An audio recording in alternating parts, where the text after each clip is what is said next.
प्रशांत किशोर को लेकर भारतीय जनता पार्टी हर दिन नए नए हमले कर रही है।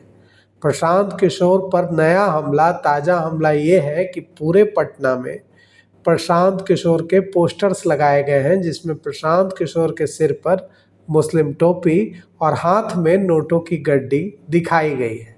लिखा हुआ है कि केसी सिन्हा तो झांकी है, जमानत जब्त होना बाकी है।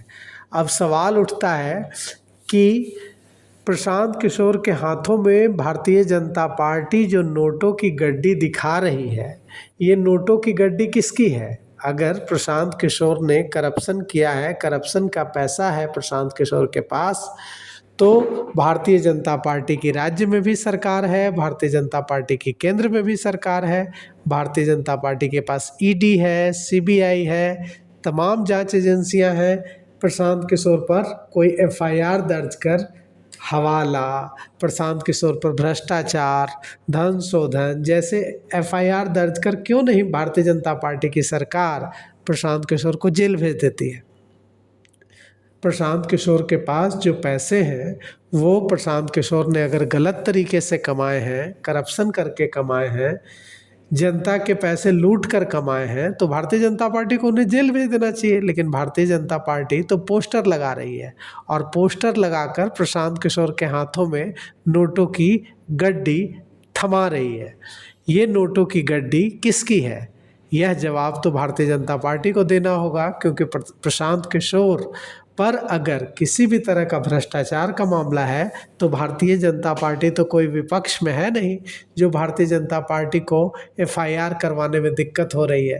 अब आते हैं जन सुराज को लगातार तोड़ने की जो भारतीय जनता पार्टी की कवायद चल रही है बांकीपुर उपचुनाव से पहले, इसमें कितना दम है? प्रोफेसर केसी सिन्हा, बिट्टू सिंह ने कल ज्वाइन किया, मनेर के प्रत्याशी ने कल भारतीय जनता पार्टी ज्वाइन की। अब जनसुराज में रह चुकी चेतना झा भी आज भारतीय जनता पार्टी ज्वाइन करने जा रही है। लेकिन सवाल ये उठता है कि केसी सिन्हा या बिट्टू सिंह या चेतना झा, इनके न रहने या रहने से प्रशांत किशोर को वोटों का कितना नुकसान हो जाएगा और इनके रहने न रहने से प्रशांत और भारतीय जनता पार्टी को वोटों का कितना फ़ायदा हो जाएगा। केसी सिन्हा के साथ कितना जनबल है, यह तो कुम्हरार में दिख चुका था कि केसी सिन्हा को कितने वोट मिले। बिट्टू सिंह के साथ कितना जनबल है, या बिट्टू सिंह के दीघा से चुनाव लड़ने पर भी दिख चुका था। मनेर प्रत्याशी का दम भी मनेर प्रत्याशी ने मनेर में दिखा दिया था। तो अब सवाल यह उठता है कि भारतीय जनता पार्टी ऐसा क्यों कर रही है? चुनाव से पहले लगातार जनसुराज के नेताओं को भारतीय जनता पार्टी में शामिल कराकर भारतीय जनता पार्टी क्या मैसेज देने की कोशिश कर रही है? भारतीय जनता पार्टी ये मैसेज देने की कोशिश कर रही है कि प्रशांत किशोर के पुराने साथी प्रशांत किशोर का साथ छोड़ रहे हैं और इससे प्रशांत किशोर कमज़ोर हो रहे हैं।